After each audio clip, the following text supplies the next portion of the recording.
So today we'll be discussing healthcare-related issues. A topic for today is selling blood, buying risk, why commercial donations pose a danger to Nigeria blood supply. We're talking about the risk that surrounds it, and our speaker for today will shed more light on like the dangers and everything associated with that. And we're also honored to have one of our own as the speaker for today, scientist Ulumiwa Ugukoya. I know most of us are very, very familiar with him, but for those that are just joining for the first time, I would like to read his citation briefly. Thank you. Can you hear me? Are you with me? Yes, we can hear you. Thank you. So Olumiyiwa Ogukoya is an author, innovator, researcher, thought leader, and youth development advocate, passionate about shaping the future of education and healthcare in Africa. He is a co-founder of Bloodlines, a tech-enabled community-driven network working to build a system, structure, and culture for voluntary blood donation. So every day, people can give it freely, quickly, and safely. By combining grassroots mobilization with digital infrastructure, one has to die. No, sorry, Bloodlines is reimagining how blood is accessed, ensuring that no one has to die begging or waiting for blood to arrive. He is also the executive director of MedLab Combo, an organization committed to building the capacity of the next generation of top-class medical laboratory science professionals by bridging critical gaps in knowledge, mindset, skills, network, and identity. Through MedLab Convo, he has led initiatives that equip emerging scientists with tools they need to grow, lead, and excel. He's an author of The Degree Delusion, a practical, honest, and urgent guide for Africa undergraduates who want to win before they graduate. He also serves as a research scientist on multiple internationally funded projects. Oluwamuyiwa is constantly learning, researching, innovating, speaking, and acting on critical issues about health, education, leadership in his spare time. He enjoys playing chess just for fun of it, but as a way to, but also as a way to sharpen his strategic thinking. Wow, that's impressive. So I would like us to kindly give him like a round of applause or just an emoji as I welcome him to the session. Mr. Oluwamu, you are here. Are you with us? Yeah, I'm here. I'm here. Happy to be here tonight, although partially not happy, Sha, because I was rooting for Arsenal to win and they've just lost. Somebody on the group chat was saying that we need to give Arsenal 1 minute silence to but yeah, I don't know if you can see me, but I don't think I would leave my video on for long. So we're ready. We can just dive right in and be done as soon as possible because my slides usually tend to be long. So, yep. Can you hear me well? We can, sir. Sir? Yes, we can. Can you see my screen? Yes, we can. We can see the side panels as well. We cannot see it again. Okay. So I'm about to go full screen. It means that I may not be hearing you guys anymore. I may not be seeing you guys anymore. So, yeah. So I'm just going to need your help. If there's any time you're not hearing me, maybe you want to interject, and then I can stop and adjust. Okay. So, good evening, everybody. I think Arsenal has taken everybody away. I don't know. Red blood is red as well, so everybody's sad. So, but yeah, I'm happy to be here. Happy to impact as many number of people that are here. Yeah, so the topic today is about commercial blood donation. So we tagged it selling blood and buying risk, right? So the topic is supposed to be around why commercial donations pose a danger to Nigerians' blood supply. So what I'll be trying to do during the course of this conversation is to expose us to many of the risks that are associated, the obvious ones and the concealed ones or the not so obvious ones, and how the ripple effect of commercial donations eventually lead to many problems that may not be in our face at the moment, right? So, yep, okay, yeah. So just while I was preparing for this conversation, I came across this article by Premium Times that talks about a certain Shakiru, if I remember the name correctly, and how he lost his job and he had to resort to selling his blood to make ends meet. And one of the days while he was going, one of the days while he was going to, sorry about that. One of the days while he was going to donate blood, he slumped and then he was rushed to the hospital. So he ended up needing about 4 pints of blood for the blood that he wanted to go and donate. And you see, that's the sad reality of many of what we see in our environment today, that a lot of people who go to donate blood are not, many times they're not fit, and many times they're doing it because they just need to survive, not necessarily because they want to help somebody else per se, right? So that really is like one of the dark truths behind Nigerian's blood trade. But before we go on, maybe it will be helpful to do a little bit of labeling or a little bit of explanation of or distinction of what we mean by commercial blood donation, right? So there are three categories of blood donation. Number one is the voluntary non-remunerated blood, right? So, and there's the family replacement, then there's the paid commercial, which is what we're dwelling on today. The voluntary non-remunerated blood is blood that is given by one person's free will. There is no payment in form of cash or kind, which could be considered a substitute for money. Because in many cases, we give some tokens, right, just as a way of appreciation, or sometimes to cover logistics, which is why I say here that small tokens, refreshment, and reimbursement of direct travel costs are compatible with voluntary non-remunerated blood donation, right? It's not the same as, oh, I'm going there for the money, right? So for many of the voluntary blood units that we have across the country, particularly in Lagos, which I'm very familiar with, they may give, a few things, maybe like souvenirs or sometimes food items, just to show appreciation that, okay, you're a voluntary blood donor, right? But it's not compensation for the money. Then you have family replacement, which is when somebody gives blood because it's required by a member of their own family or a friend or a community, right? So we've had many cases where maybe a leader in the community is ill or something happens, and then everybody in the community gathers around the hospital, to donate blood for the person and so on and so forth. So that's under family replacement, right? And in most cases, the hospital requests for this to happen, but sometimes it's compulsory for every patient to give their blood ahead or have somebody to come around to donate for them ahead of like a surgery or a major surgery basically, or anything that may require blood transfusion. Now, although donors are not paid by the hospital, usually there's a hidden paid donation system behind the family replacement that hangs around the corridors of the hospitals.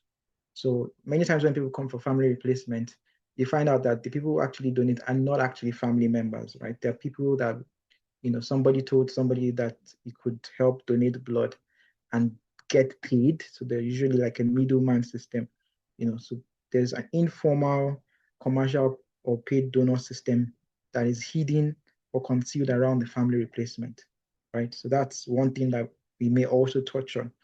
But what we want to dwell about today is really about paid commercial donors, right? So these are cases where somebody gives blood in return for payment or for benefits that satisfy a basic need, or that can be sold, converted to cash, or transferred to another person, right? So these people often give blood regularly, They may even have a contract with the blood bank, especially private blood banks, where they come regularly to donate and at an agreed fee. And sometimes the people may have multiple contracts with multiple blood banks under different guises or different names, right? So this happens a lot, right? Alternatively is what I've mentioned, right? So they hide under the family replacement system. So you see them hanging around the corridors, they see somebody that looks desperate for blood, and they approach the person like, okay, do you need blood, blah, blah, blah, I can help you get somebody, or the person himself will say, I can help you donate, but you have to pay me some sort of money, right? So all of this still falls under paid commercial. And the funny thing is that 90% of all donations in Nigeria come from the commercial system. Now, when I say comes from the commercial system, I don't mean the family replacement, because we've already mentioned that there's a hidden commercial or paid donor system beneath the family replacement, right? But 90% pure commercial comes from like commercial donors, as the way it is at the moment in Nigeria, right? Only about 5% come from voluntary donation. So that leaves around 5% for family replacement, if we can call it family replacement. But the commercial donor system itself, just to intimate you more about what it involves, has to do with the commercial donors, yeah, but it also involves people beyond donors themselves. So the blood brokers, so these are people that, again, like I've been saying, hang around hospital corridors, and they link up a desperate patient with a willing donor, right, who wants to get money for his service, right? Then you have black market operators. So these are people who get blood from all sorts of places, and they don't pass it through the screening process. Especially for people that are not in Lagos, many of these things happen. So you get from one funny place or from one funny person, and then you sell directly to the blood banks, private blood banks or government blood banks sometimes, where they can now like give it to a donor, right? But you also have what is called blood farms, which is like maybe the craziest part of this whole thing, right? So you have blood farms where they recruit vulnerable people of the population. So maybe somebody like a drug addict, or somebody who has lost his way, a migrant, or any of these poor people that really just need money, right? So they keep bleeding them and bleeding them and bleeding them to get blood and sell the blood. And sometimes they discard the people if they're no longer useful for them, right? So if you're shocked, please don't be, these things happen, right? These things happen. And just recently we heard in the news about how a certain illegal blood bank in Delta State was raided by the police. And, in fact, when the police officer was giving his narration of the event, he talked about how they had earlier raided another blood bank, another illegal blood bank. And the blood bank was run by a lab technician. This particular one was run by a lab scientist, right? So somebody who you expect knows the ethics of the profession. And he was running it in an hairdressing salon, right? So just got a space in an hairdressing salon, and he was bleeding people there. No screening, nothing. So people just come. They tell them that they can give them money for their blood. So they just come in, bleeds them in the salon, somewhere in the salon, and gives them peanuts and goes ahead to sell the blood to certain blood banks where he supplies on a regular basis, right? So these things happen. I know that it may be strange to some of you because you're not in the system, or because you probably never needed blood that desperately, or you're not just in the system where these things happen, but these things happen, right? And that's what we're dealing with. But the problem with donated blood that is commercially gotten, there's so many problems with it, some of them which I may not even talk about here. But it's a serious concern, right? So this is the reason why I think that it poses, or these are the reasons why I think it poses great danger to us. The first part is like the most obvious part. We have still other parts, but the first part is the medical considerations, right? So you have the problem of infections, right? We know from studies that commercial donors have at-risk behaviors. They exhibit risk behaviors for several reasons, but particularly because they are motivated by the money to donate, right? I've worked in the lab and I've had a case where I screened a particular person to go and donate, but I had to screen him out. So his hemoglobin level was low, and obviously he didn't have enough blood for himself. And there in the public, he was begging me, right? He was begging me that, no, please, sir, please, I need the money. Please help me. Like, I need somebody who clearly doesn't have enough blood for himself. So these people are desperate, right? So, but there's the risk. So there's the risk of, having infectious blood. We know from studies that one in every 14 commercial donor, that's 1 in every 14 pints of blood that's gotten from a commercial donor is positive for HIV, right? So there was a study that they did in south of Nigeria. In the studies that they did, they found out that of all the bloods that they screened, 1 in 14 of them had HIV, right? And that's a big problem, right? But that's not the only problem. There's also the problem of TRIM, which is what I highlight here, right? Because most times when people come to donate, when people like that come to donate, they're usually in very high stress state. And so that would normally elevate their white blood cells level. If they have infections, obviously their white blood cells level will also be elevated, right? In developed countries, what they do is to leukodeplete those blood bags before they give it out for transfusion. What that means is that they remove the white blood cells and just leave the red cells, because white blood cells always trigger some kind of immune reaction. So if you've had something like transfusion reactions, they're usually caused by the white blood cells. So there's something about the white blood cells. Your white blood cells are supposed to protect you from foreign agents that enter your body. So that's what it's always looking out for. So if you have elevated levels of white blood cells, usually the other person's white blood cells gets triggered, right? And then you start to have serious immune reactions. I remember seeing a case of a particular professor where, he had immune reaction and he had sores all over his back, like very, very serious. I wish I even remember to put one here. So, you see what a transfusion reaction looks like. But they come in different ways, right? It could be blush over the body, it could be rashes, it could be, sometimes they could lead to serious organ damage, right? So you needed blood to be saved, but it just worsens your situation, right? Normally, they're supposed to do compatibility tests to check if there are any agents, but there's so many immune agents in the body that sometimes even if you have the best capacity of things to screen out some things, it still just occurs. So you don't want to take those risks with such people, right? Apart from that fact, really, is the fact that, okay, I'll talk about that in screening gap. So, but yeah, so another thing is that the blood quality is usually very low, right? So you have, most times when those people pass, when you see many of those guys pass to donate, their blood level would probably be on the margins, right? So the lower margins of what is acceptable, right? Because these guys are not eating well. Many of them have not eaten well. They're just doing it for the money, right? So they're usually lower quality. We've observed this over time, right? And usually they have less therapeutic value because the blood is not just about the red blood cells, right? There's so many other constituents in the blood. I have a thing that I do. I don't know, it doesn't mean anything, but anytime I want to go and donate blood, I always make sure to go and eat something rich, maybe vegetables or something, just to increase, the nutrient value of the blood that I'm giving out, right? So, but for most of these guys, the nutritional value, whatever it is, the therapeutic value of that blood is usually on the low side in terms of the hemoglobin content, in terms of other chemical values that could have also helped to boost the recipient's physiology, right? But beyond that, there's also the greater epidemiological risk to the society in the sense that if you give infected blood and that blood is screened, that's for places that even screen the blood, though.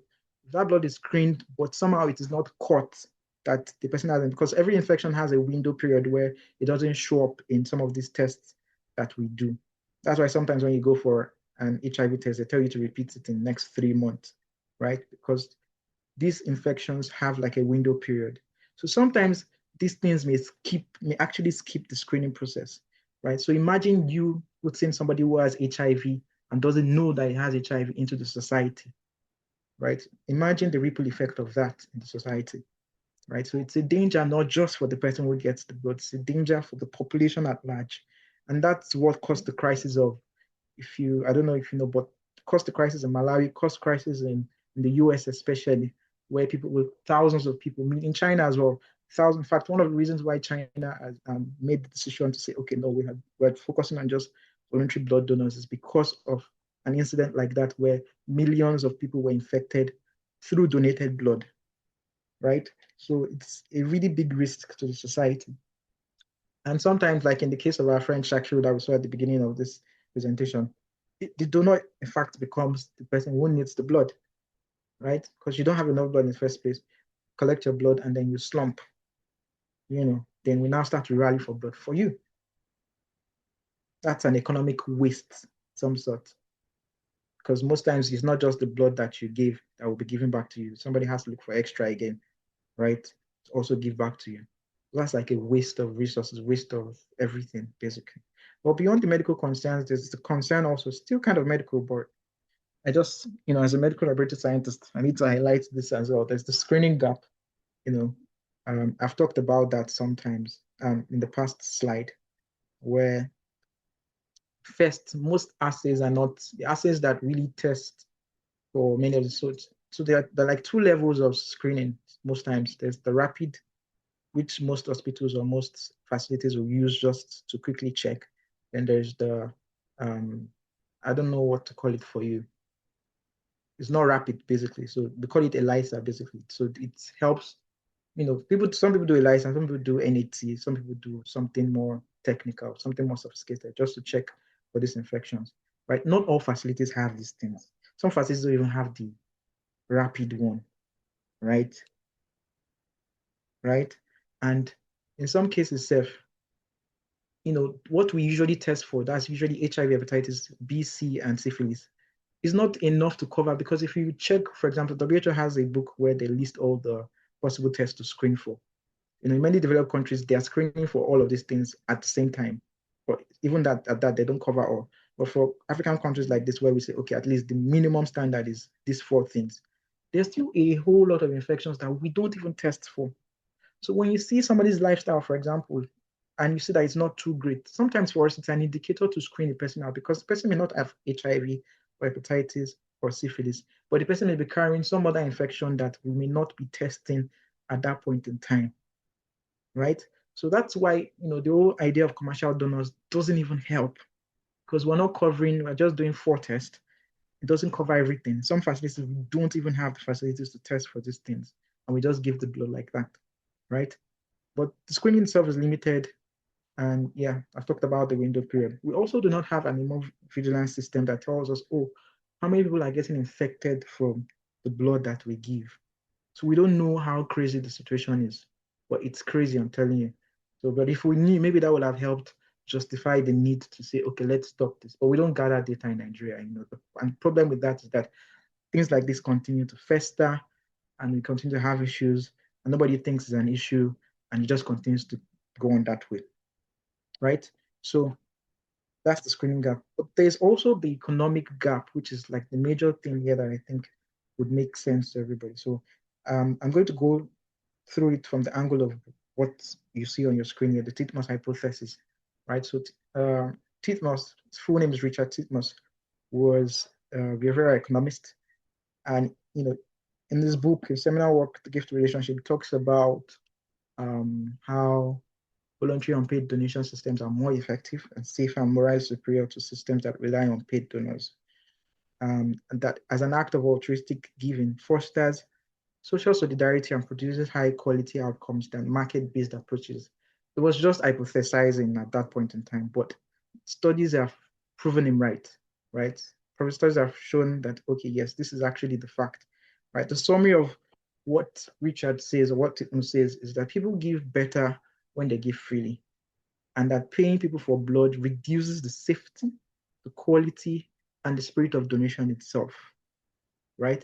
They've proven this man right over time. And one of the ways that we've seen that this has come to be true is what you call the crowding out effect, right?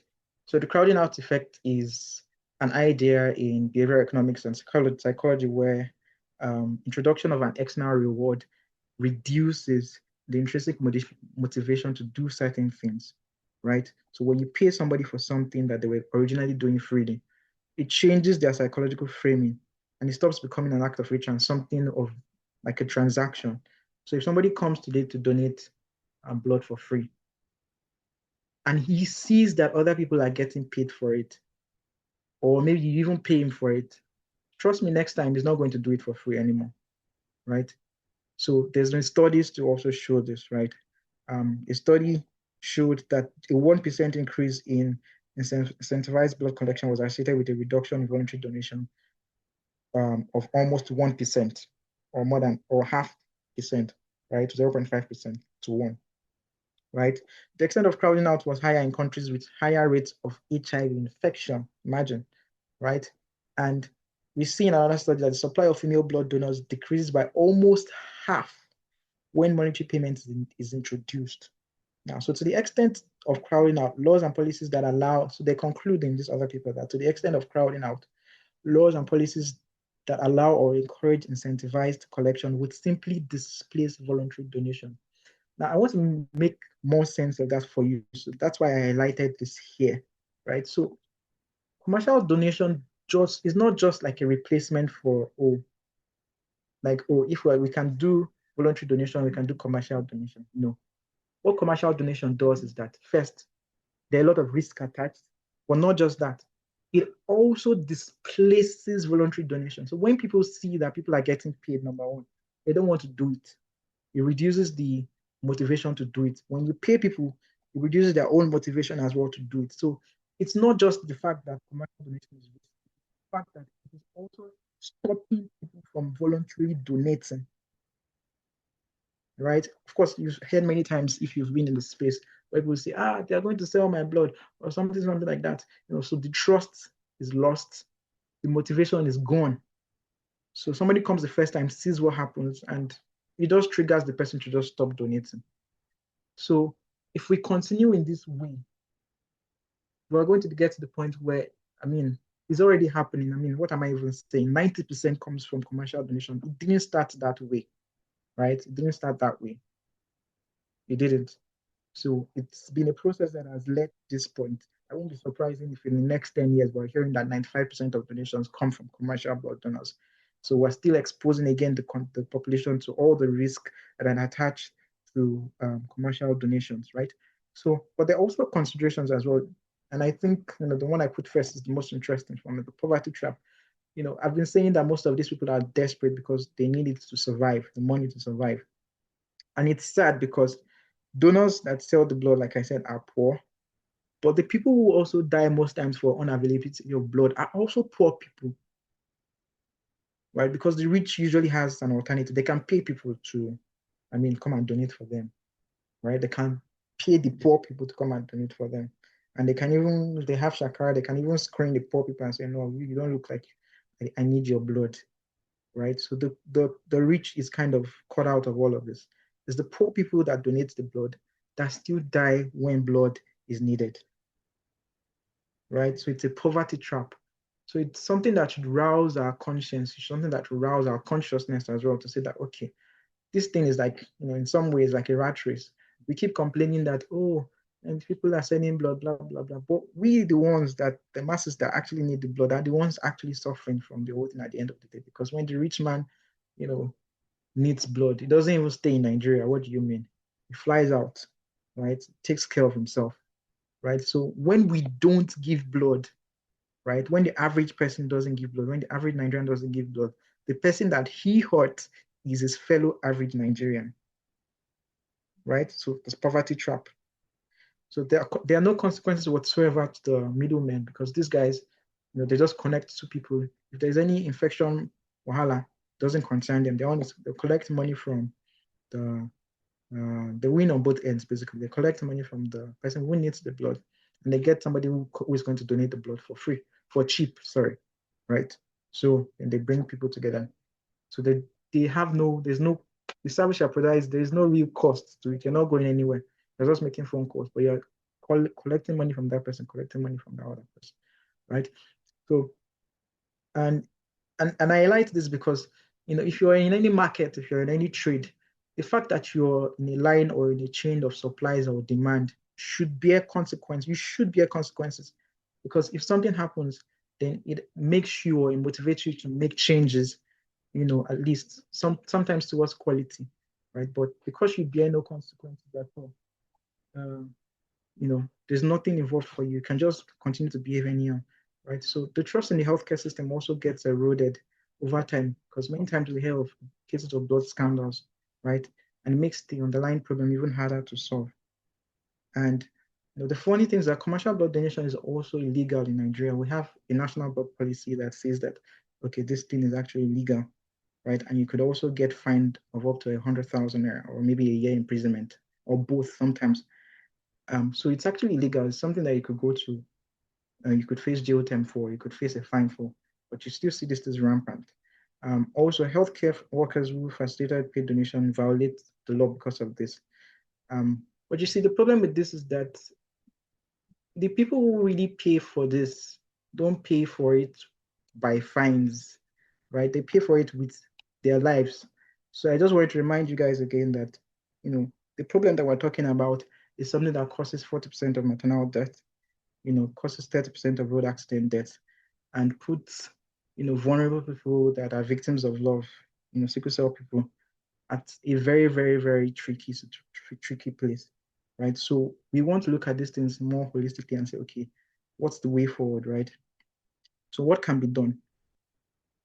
And I want to cite an example, so that cite the example of Rwanda, right? The funny thing about Rwanda is, like, it's a country like every other African country, paucity of resources, so many challenges. And perhaps what makes their situation even interesting is that, they've gone through a period of genocide, right? So they've done this thing twice, some sort. Before the genocide, they were building towards 100% voluntary donation. And even after the genocide, now they're about 99 point something percent, very close to 100% voluntary donation. If an African country like Rwanda can do this, there's nothing stopping Nigeria from doing it, right? So, but just a little bit of their story. So their blood transfusion story started in 1975, which was built by the Swiss Red Cross. And in 1985, they made the decision that, okay, we're not going to do any paid donation.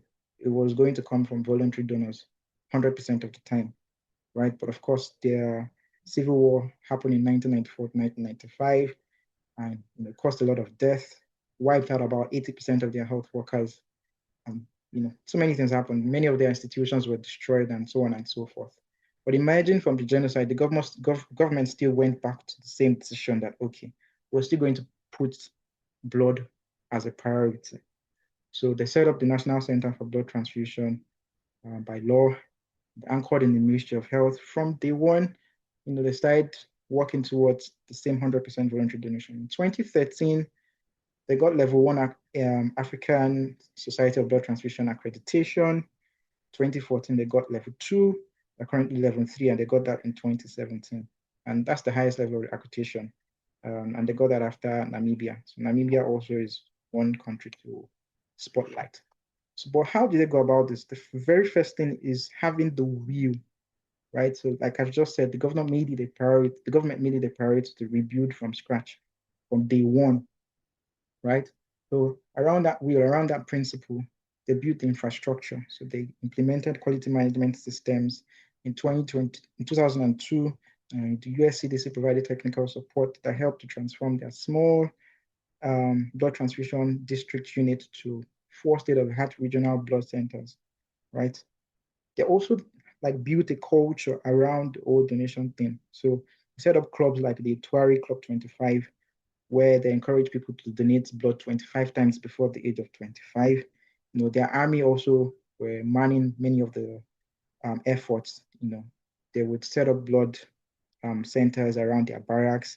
They were modeling civic duty. The governors also personally awarded top donors, right? So they showed the people that this is the behavior that we want, right, going forward. And somehow, when you build an ideal around something, people just follow through, right? So like they say, it's easier to pull up than to push up.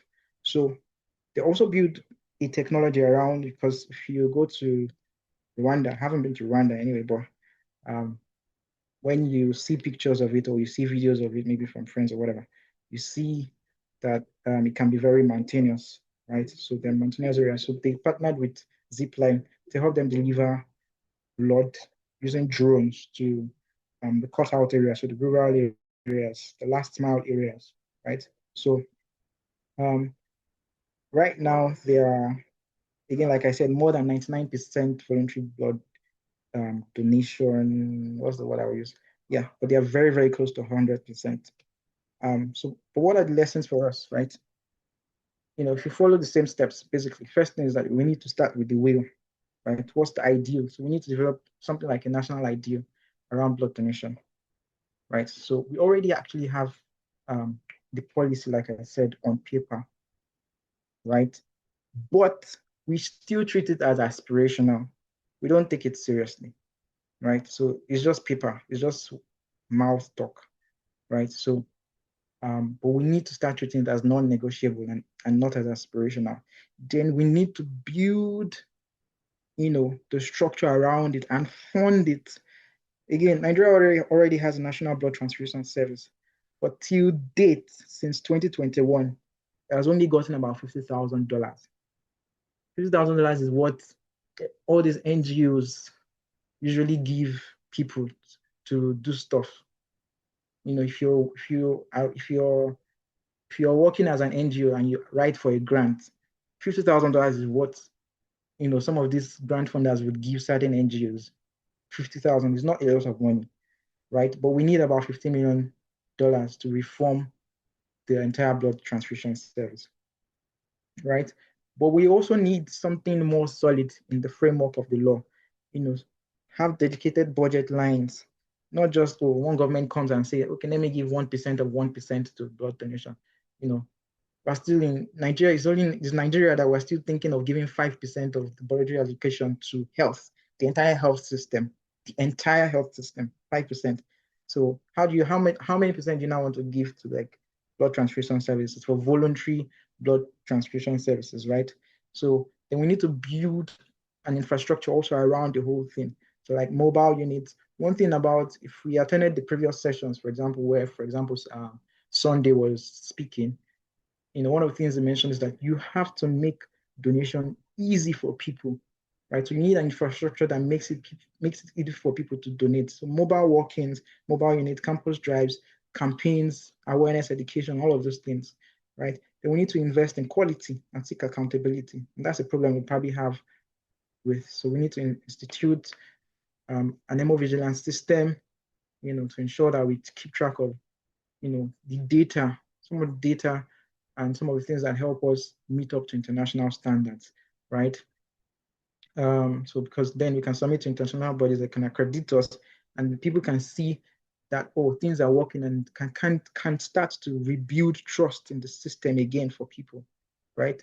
Then you can make Nigerians at the heart of the movement and give them an identity, right? The Rwandan people had an identity around it. Families would encourage their own children to go and donate. They see it as something they're just doing for the nation. They don't have to know who the person who's going to need their blood is, right?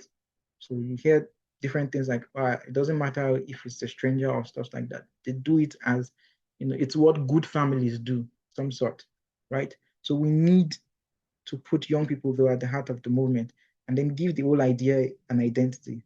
And one of the examples I give is the possibility of actually using NYC as the wheel for this, as the vehicle for this, right? So your NYC could be like your ambassadors for blood donation, right? And it just requires one policy change.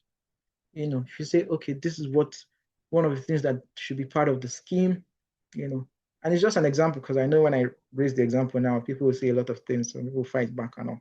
But if we have that national ideal, that sense of nationality, usually these things are easier to navigate. Then you need to build technology around the structure, just like the zipline thing for Rwanda. You also need to build a technology that supports the structure, makes things easier. We're in the tech age, right? So anybody who's not going to tech at this point in time is being left behind, right?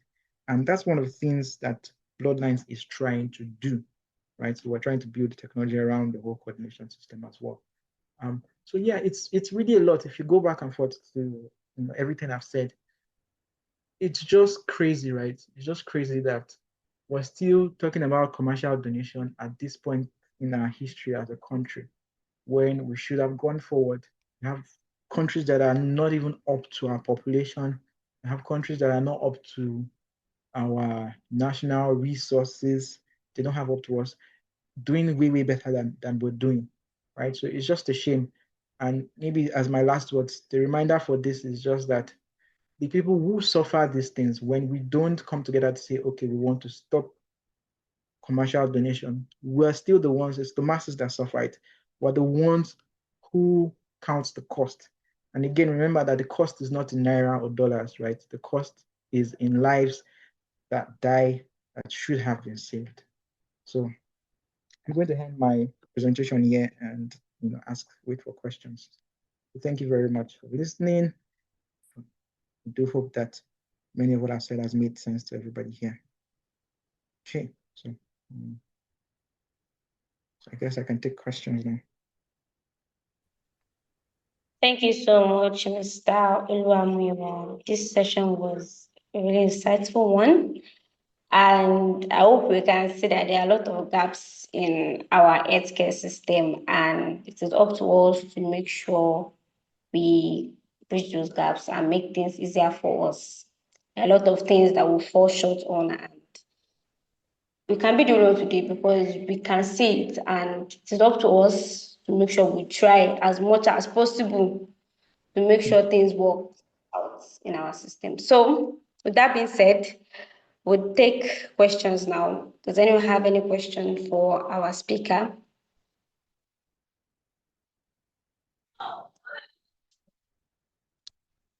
Anyone?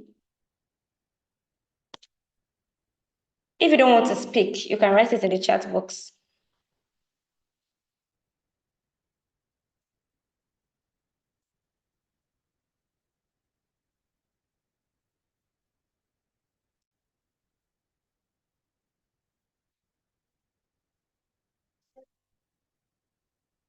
Are you with me?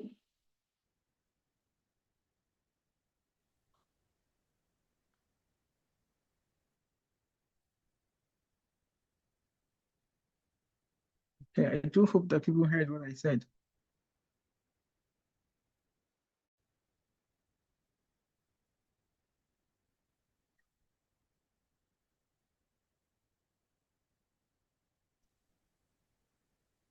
If you are with me, please kindly type hi in the chat box. I don't know if you can Hi, Muyiwa. I can hear you and I'm with you guys. all right. So do you have it? Yeah. No, I do not. However, I was really, really fascinated to hear that Rwanda almost achieved 100% voluntary blood donation, right? Given the fact that they had to start over from scratch like twice, and they are our own African neighbors.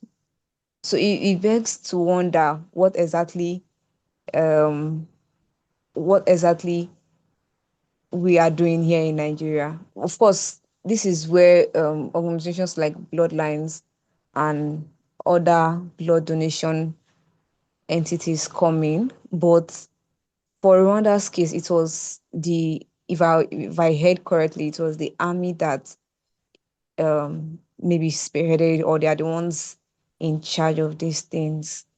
And given the kind of country we find ourselves in, one can only wish that the government is concerned enough to think about matters like this and put policies in place that would help um, champion things like this. So I really don't know. I don't know if Muyiwa spoke to that.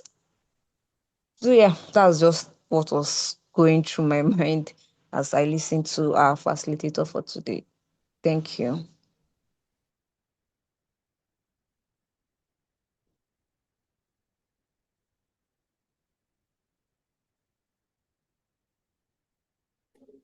All right, thank you, Faith. You actually shows that you're actually following everything they have said. Thanks for being attentive. Do you have any other question from anyone?